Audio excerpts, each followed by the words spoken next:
Hoy vamos a hablar sobre un tema que creo que a todos nos ha pegado de una manera u otra. Me refiero a esa ocasión donde tú tenías una petición importante para Dios y oraste de verdad, con fe, con honestidad, incluso con desesperación. Y no por algo tonto, sino por algo que importaba de verdad. Pero no pasó absolutamente nada. Ni siquiera recibiste un no, recibiste silencio. Y eso es peor. ¿Por qué? Porque con un no al menos tú sabes que alguien te escuchó.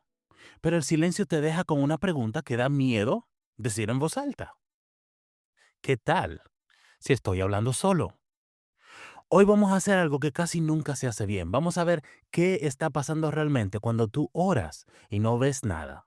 No vamos a recurrir a frases fáciles, no vamos a culparte a ti por las oraciones que no fueron respondidas.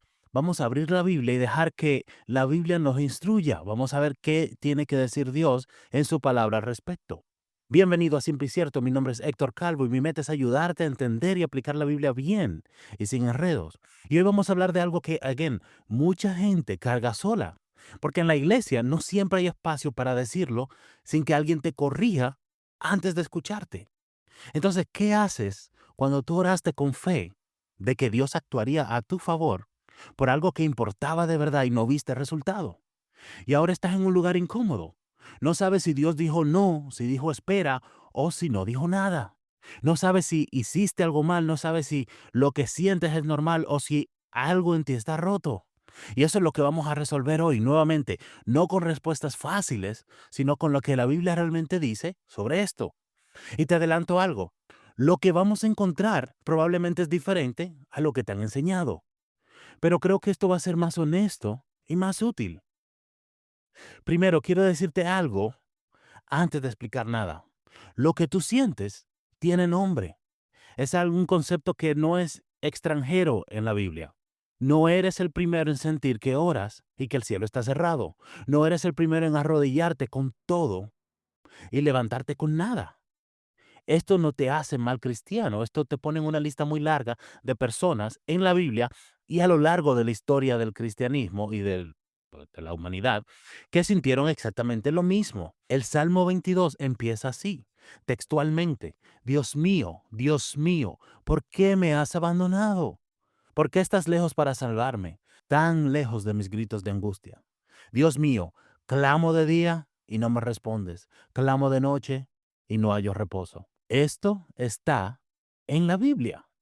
No está ahí por error. No está ahí como un ejemplo de lo que no se debe hacer. Está ahí porque Dios sabe que así se siente. Y Él lo deja escrito para que cuando tú lo sintieras, supieras que no estás solo. El Salmo 88, no tengo tiempo para leerlo ahora, pero te invito a que lo leas. Si quieres, pausa el video, ve a leer el Salmo 88. Es todavía más oscuro. Es quizás el salmo más difícil de toda la Biblia. Y termina sin resolución. No termina diciendo, pero Dios es bueno. No tiene un final feliz. Termina en oscuridad. ¿Por qué Dios dejó eso en su libro? ¿Por qué un Dios que pudo haber terminado ese salmo con esperanza lo deja terminar en oscuridad? Porque el dolor del silencio es real y Dios no lo ignora. Él lo conoce y lo dejó escrito para que tú supieras que ese lugar también es territorio bíblico. Y antes de explicar nada, quiero que te quedes con esto.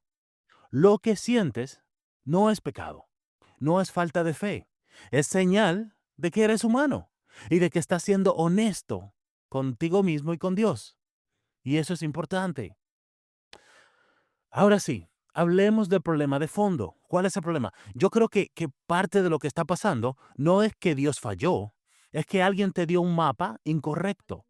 Y cuando el mapa que tú tienes es incorrecto, vas a llegar al lugar equivocado, aunque hayas hecho absolutamente todo bien. La mayoría de nosotros aprendimos a orar con la idea de que la oración funciona de esta manera. Si tú pides bien, si tienes suficiente fe y lo haces en el nombre de Jesús, Dios responde lo que le pides. Solo necesitas tener los ingredientes correctos. Y si tienes los ingredientes correctos, el resultado llega. Y aquí está el problema. Esa idea sí deriva de textos bíblicos reales. Jesús sí dijo, pidan y se les dará. También él dijo, todo lo que pidan en mi nombre, yo lo haré. Estos textos están ahí, vamos a explicarlo, vamos a hablar de por qué estos pasajes están ahí, por qué no parece funcionar. Los vamos a respetar. Pero hay algo que casi nunca se menciona. Todas estas promesas tienen un contexto y una condición. Por ejemplo, miremos Juan 15:7. Jesús dice, si permanecen en mí y mis palabras permanecen en ustedes, pidan lo que quieran y se les concederá. Ojo, Jesús no está diciendo, si tú eres lo suficientemente espiritual, entonces pide lo que quieras y Dios te lo dará. Jesús está diciendo, si tú realmente permaneces en mí, si mi palabra mora en ti y hay una relación real y sostenida, lo que deseas comienza a cambiar. Tus deseos, tu corazón comienzan a alinearse con los deseos de Él. Y tú me dirás, pero dice, pidan lo que quieran. Sí, pero tú pidan lo que quieran no es un capricho, está ya formada en una relación con Él. Tú permaneciste en Él. Tú estás en una unión con Él tal que tus deseos comienzan a ser influenciados por sus deseos. Tu voluntad se alinea con su voluntad. Entonces, pide lo que quieras. Por eso Él comienza diciendo, sí, permanecen en mí. Eso no se trata simplemente de ir a la iglesia todos los domingos. Eso no se trata simplemente de orar de vez en cuando. Es alinear nuestro corazón con Él. Es permanecer en Él y que su palabra permanezca en nosotros de tal manera que nuestra voluntad comienza a alinearse con la de Él. Y vamos a seguir viendo este patrón a lo largo que sigamos estudiando este texto. Pero cuando alguien te enseña esta promesa sin el contexto que la sostiene, no te está mintiendo necesariamente, solamente te está dando una versión incompleta. Una versión que tarde o temprano se estrella contra la realidad. Y ahí es cuando tú comienzas a sentir que o fallaste, o peor aún, que Dios te falló a ti. Dios prometió algo y no lo cumplió, cuando en realidad lo que falló fue el mapa que se te dio. Ahora, sobre pedir en el nombre de Jesús, quiero hablar un poquito de eso también, porque a veces lo usamos como si fuera una frase mágica al final de la oración. Tú pides lo que te da la gana y si dices en el nombre de Jesús, entonces Dios está obligado a cumplirlo. Pero en el tiempo de Jesús, actuar en el nombre de alguien era un término legal serio. Era ser su embajador oficial. Un embajador no va por ahí prometiendo lo que se le antoja, ¿verdad? Él solamente puede pedir lo que el rey mismo pediría. Él está representando los intereses del rey. No es una contraseña de acceso, es actuar como su representante. Tú pides en el nombre de Jesús cuando lo que pides está alineado con quién es Él y con la misión de Él en el mundo, con lo que Él vino a hacer. Y aquí está el punto clave. Jesús no nos dio un cheque en blanco para todos nuestros caprichos. Él nos dio acceso total a los recursos del reino para cumplir su voluntad. Eso es muy diferente a lo que a muchos nos enseñaron. Nos dijeron que si tú oras bien, correctamente, recibes lo que pediste. Pero esa nunca fue la promesa. Jamás. Entonces, cuando tú oras y no pasa lo que estabas esperando, no es que la promesa falló, es que quizás tú estás pidiendo cosas que no van de acuerdo a la voluntad del rey. Estás pidiendo cosas que el rey no ha firmado, porque él está viendo un cuadro más grande. Y eso cambia la pregunta. Ahora la pregunta ya no es ¿por qué Dios no me escuchó? Se convierte en algo mucho más honesto. ¿Cómo estoy desalineado con la voluntad del rey? Dios, yo sé que tú me escuchas. ¿Qué es lo que estás haciendo? ¿Cuál es tu plan? Porque nuevamente muchas veces pedimos en desacuerdo con la voluntad de Dios y Dios no nos va a dar cosas que no van de acuerdo con su voluntad. Ahora, antes de continuar, quiero hacer una pausa rápida. Si este tipo de contenido te está siendo útil, suscríbete, ya sea que me estés siguiendo a través de YouTube o por tu podcast favorito, te pido que te suscribas y que lo compartas con aquellos que puedan ser beneficiados por lo que estamos cubriendo. Cada vez que tú lo compartes con alguien me ayuda a crecer y a tener más alcance con personas que puedan ser beneficiadas con esto. Y si quieres seguir la conversación durante la semana, me puedes encontrar en Instagram, en Facebook y en TikTok. Puedes encontrar los enlaces en la descripción del episodio. Y si quieres una guía práctica para leer la Biblia bien, yo tengo una totalmente gratis en simpleycierto.com. Se llama Cómo leer la Biblia bien y es completamente gratis. Si necesitas ayuda, tienes algún tipo de problema técnico, mándame un mensajito por cualquiera de las redes y yo con gusto te envío la lista. Ahora sigamos con lo más importante del episodio. Quiero mostrarte algo en la Biblia que a mí personalmente me cambió la forma de entender todo esto. No es un versículo de motivación, es una escena. Vamos a Getsemaní, la noche antes de la crucifixión de nuestro Señor. Y Jesús está solo. Sus discípulos están dormidos a unos metros y Él está en el suelo, con el rostro en la tierra, orando. Mateo 26:39 dice esto. Yendo un poco más allá, se postró, rostro en tierra y oró.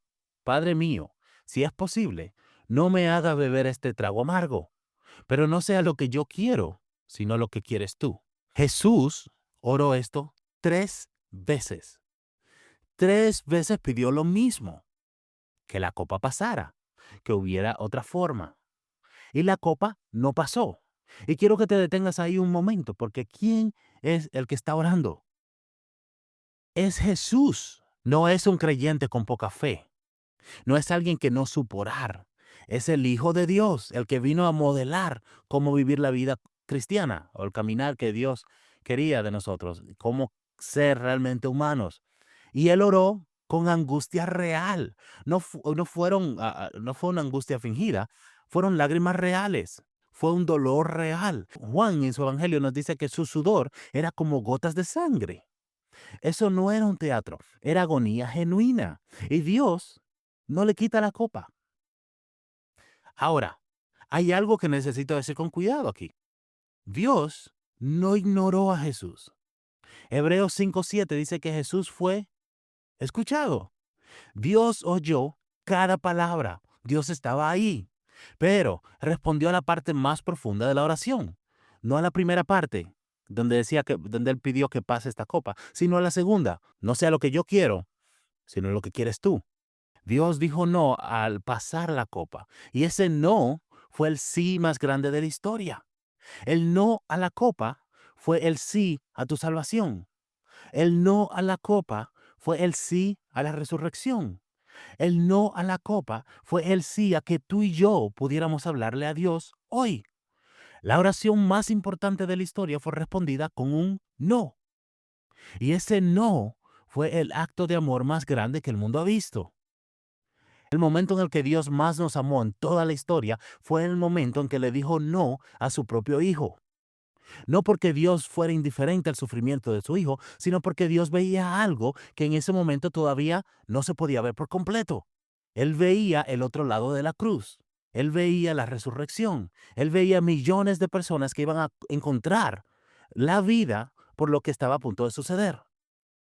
Y Jesús se somete a la voluntad del Padre entendiendo esto y modelándonos este tipo de vida de rendimiento a Dios, confiando en su plan perfecto. Entonces, cuando tú sientes que Dios está en silencio ante tu oración más urgente, no estás en el peor lugar de la historia. Estás en territorio conocido. Jesús estuvo ahí primero. Yo sé que eso no resuelve el dolor. Eso no cambia el hecho de que tu situación duele. Pero si rompe algo, rompe la idea de que el silencio de Dios es evidencia de que no le importas. Porque si el silencio fuera indiferencia, Getsemaní sería el ejemplo más claro de un Dios que no le importa su propio hijo. Y todos sabemos que no es verdad. Otro ejemplo en la Biblia, Pablo. Pablo también vivió esto. En 2 Corintios 12 dice que él tenía una espina en el cuerpo, algún tipo de aflicción, que hablaremos en otro momento de qué puede ser. Era algo doloroso, algo que no desaparecía. Y oró 3 veces que Dios se la quitara. Ahora, la oración de Pablo no era una oración sencilla. Señor, si te da la gana, por favor, quítame esta aflicción. No, la palabra que se usa acá se refiere a rogar, a pedir con fervor. 3 veces el apóstol más influyente del Nuevo Testamento rogando con desesperación. ¿Y qué le dice Dios? Te basta con mi gracia. Mi poder se perfecciona en la debilidad. Dios no quitó la espina, pero tampoco ignoró a Pablo. Le respondió algo diferente a lo que él pedía. Y Pablo no se alejó de Dios aun cuando recibió un no. En realidad lo que hizo fue acercarse más. Ese no rompió la relación, la profundizó.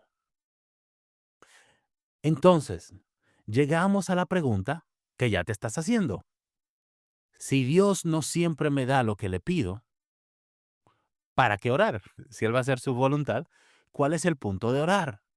Y esa es una muy buena pregunta. La oración, pon atención, la oración no es un sistema para obtener resultados.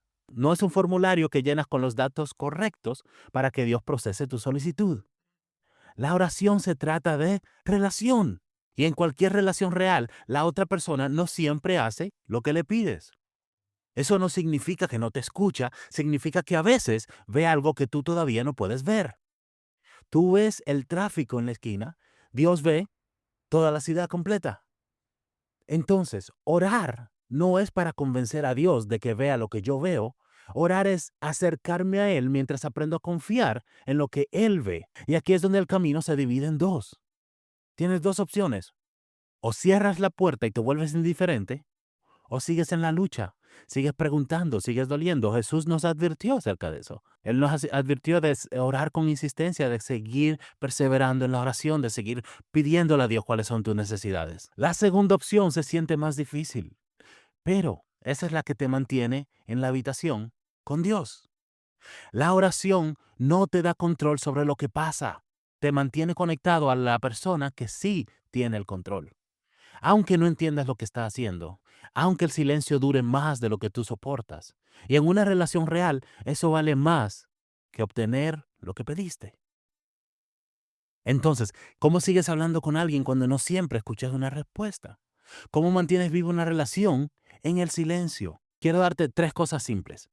Primera, sé honesto en lugar de formal. Se nos ha enseñado a ser súper formal cuando oramos. Y eso no me refiero a la reverencia. Yo creo que hay que ser reverente cuando vamos delante de un Dios santo. Pero en los Salmos vemos ejemplos de ser honesto en tu oración. Cuéntale al Señor cómo te sientes.